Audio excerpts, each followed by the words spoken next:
আজ রবিবার সকাল এখন 7:30 মতন বাজে। কি সুন্দর একটা মিষ্টি রোদ উঠেছে, দেখেও বেশ ভালো লাগছে। বিষয় নিয়ে আগে চলে গেলাম গাছগুলোতে একটু জল দিতে।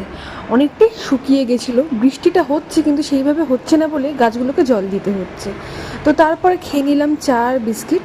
তো তারপর আগের দিন কিছু জামা কাপড় ধুয়েছিলাম, সেইগুলোকেই যে শুকিয়ে গেছে বলে ভাঁজ করে যে তুলে রাখবো। অফিসে কয়েকটা জামা কাপড়, আবার তো কাল সোমবার, আবার নতুন করে জামা কাপড় সব বার করতে হবে। তো যাই হোক, এই কাজগুলো জাস্ট সেরে রাখলাম।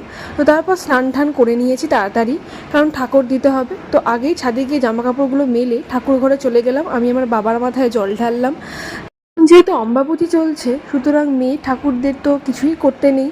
তো তারপর ঠাকুরদের খাবার দিয়ে ভালো করে ধূপকাঠি দেখিয়ে আমি আমার পুজোটা সম্পন্ন করলাম। তো তারপরেই চলে গেলাম নিচে, আর নিচে গিয়ে আমি একটুখানি নেল পলিশ তুলে নিলাম, একটু স্কিন কেয়ার করে নিলাম, তারপর খেয়ে নিলাম কেক। আজকের জন্য এইটুকুই, বাই।